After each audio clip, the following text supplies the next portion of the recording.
"You're out, don't come back, we're moving on without you." Those were the exact words my father left in a voicemail after I refused to sign a document that would have handed over everything I built. I listened to it 3 times. Then I sent one message. Okay, no arguing, no begging, no explaining. By the next morning, I had 46 missed calls, 12 voicemails, and a message from a lawyer that simply said, "Please contact us immediately. We have a serious problem." What happened next exposed a family secret worth millions and turned my father's perfect plan into his biggest nightmare. Story 6 a 8 minutos. My name is Emma. Growing up, my father controlled everything.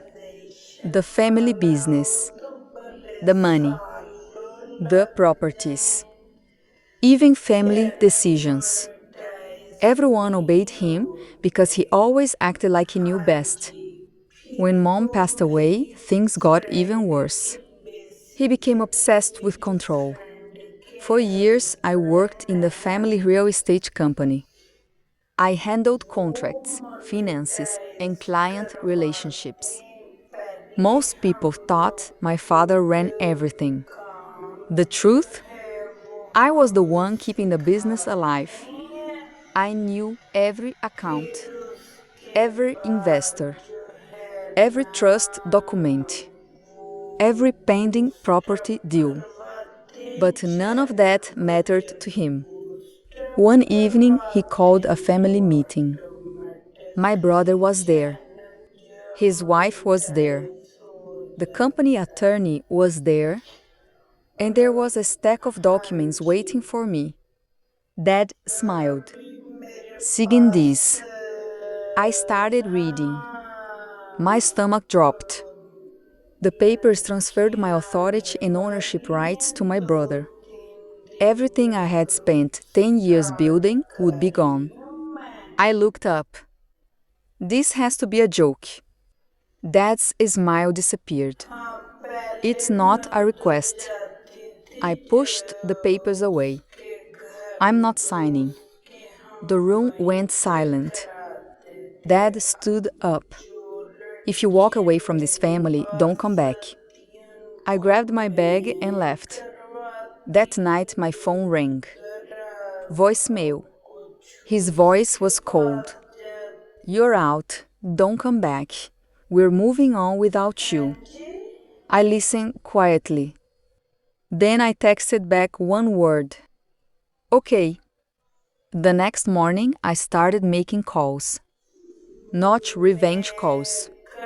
Business calls. I informed investors I was resigning. I notified partners that I would no longer manage active projects.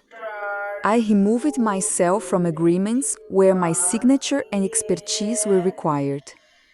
Then I moved on. By 10 a.m., my phone exploded. Missed call after missed call. Daddy, my brother, the attorney, the accounting department, everyone.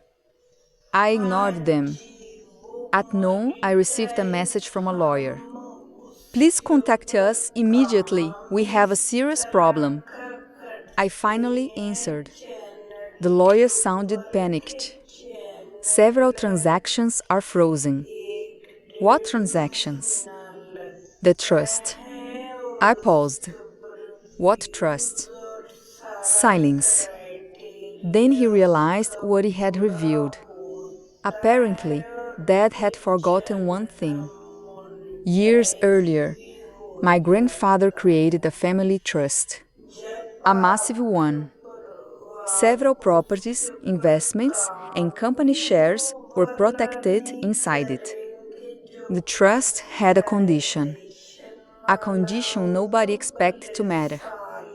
Any major transfer required approval from all appointed trustees. One of those trustees was me.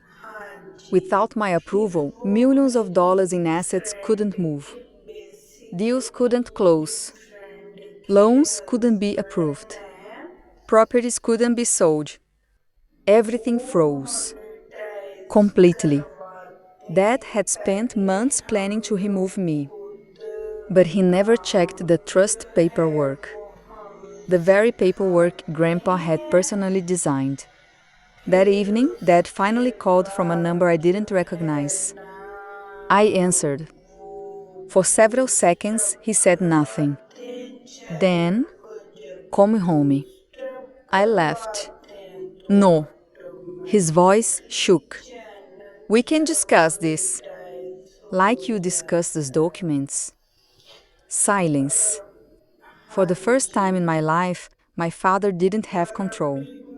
Over the next week, things got worse for them. Investors started asking questions. Buyers backed out. One luxury property sale collapsed. The family business began losing money every day. Then another secret surfaced. While reviewing trust records, I discovered something shocking. Grandpa had left a private letter. A letter nobody had shown me. The letter explained why I was chosen as trustee. It read, Emma is the only one who understands responsibility. If anyone ever tries to use this family for power instead of integrity, trust her judgment over mine. I sat there staring at the page. Grandpa knew. Years before any of this happened, he knew exactly what kind of conflict could destroy the family. A week later, Dad requested a formal meeting. This time, he wasn't sitting at the head of the table. He looked exhausted. Older. Smaller. His lawyer sat beside him. The same lawyer who had once demanded my signature. Dad cleared his throat. What do you want? I looked around the room. For years, I thought I wanted revenge. But I didn't. I wanted respect. I wanted honesty. I wanted accountability. So I gave him my terms. Full transparency. Independent audits. Equal ownership protections. And written guarantees that no family member could be forced out again. The lawyer reviewed everything. Then nodded. It is fair. Dad looked furious. But he had no choice. The documents were signed. The trust restrictions were lifted. Business resumed. But something had changed forever. The fear was gone. For years, everyone had obeyed Dad because they thought he held all the power. The truth was different. Power wasn't in the money. It wasn't in the business. And it definitely wasn't in the threats. Real power came from knowing your worth and refusing to surrender it. Months later, Dad asked me a question. One I never expected. Why didn't you destroy us when you had the chance? I smiled. Because Grandpa built a family, not a battlefield. He looked down. And for the first time, he understood. The voicemail that was supposed to end my future ended up exposing the truth. The people who tried to erase me learned a lesson they'll never forget. Never underestimate the person you've been taking for granted for years.